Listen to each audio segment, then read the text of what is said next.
کہ چہرے کے بالکل درمیان میں ایک ایڈوانسڈ AC مشین لگی ہوئی ہے؟ جی ہاں، آپ کی ناک صرف سانس لینے کا راستہ نہیں بلکہ ایک ہائی ٹیک ایئر کنڈیشنر ہے۔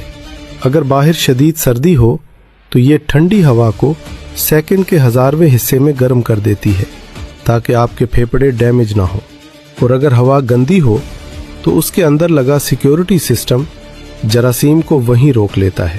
لیکن سب سے بڑا سائنسی معجزہ نیزل سائیکل ہے۔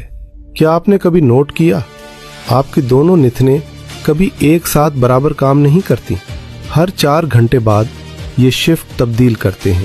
جب دائیں ناک چلتی ہے تو آپ کا لیفٹ برین ایکٹیو ہوتا ہے، اور جب بائیں چلتی ہے تو رائٹ برین۔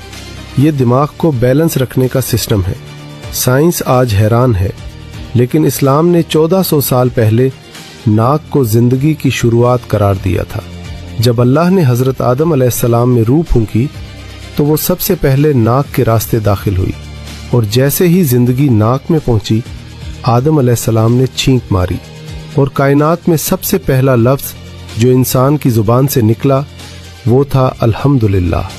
آج سائنس کہتی ہے کہ چھینک دماغ اور جسم کو ریسیٹ کرنے کا بہترین طریقہ ہے۔ اسلام میں وضو کے دوران ناک میں پانی ڈالنا فرض ہے۔ کیونکہ سائنس کہتی ہے کہ ناک کے پچھلے حصے میں خطرناک وائرس چھپے ہوتے ہیں۔ وضو اسے دن میں 5 بار فلش کرتا ہے۔ ناک انسان کی عزت اور تکبر کی علامت ہے۔ ہم کہتے ہیں نا، میری ناک کٹ گئی۔ اللہ نے اسی تکبر کو توڑنے کے لیے نماز میں شرط رکھی کہ پیشانی کے ساتھ ناک بھی زمین پر لگنی چاہیے۔ غور کریں، اگر ناک کی نوک میں ہڈی ہوتی تو سجدہ کرتے وقت یہ ٹوٹ جاتی، لیکن اللہ نے اسے نرم کارٹلیج سے بنایا تاکہ تم بار بار سجدہ کرو اور یہ ٹوٹے نہ۔ میڈیکل سائنس کہتی ہے کہ سجدے میں ناک زمین پر رگڑنے سے سائنس کا پریشر ریلیز ہوتا ہے۔ یہ صرف عبادت نہیں بلکہ آپ کے اس AC فلٹر کی صفائی اور مینٹیننس ہے۔ سوچئے، اگر چہرے پر یہ ابھار نہ ہوتا تو ہم کتنے خوفناک لگتے۔ یہ ناک ہی ہے جو آپ کو خوشبو کے ذریعے پرانی یادوں میں لے جاتی ہے۔ مٹی کی خوشبو، بارش کی مہک، ماں کے ہاتھ کا کھانا، یہ سب احساسات اس چھوٹی سی ہڈی کے مرہون منت ہیں۔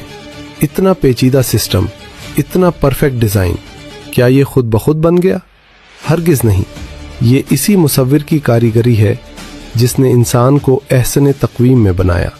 ہم ہر سانس کے ساتھ اللہ کی رحمت اندر لے جاتے ہیں، مگر شکر ادا کرنا بھول جاتے ہیں۔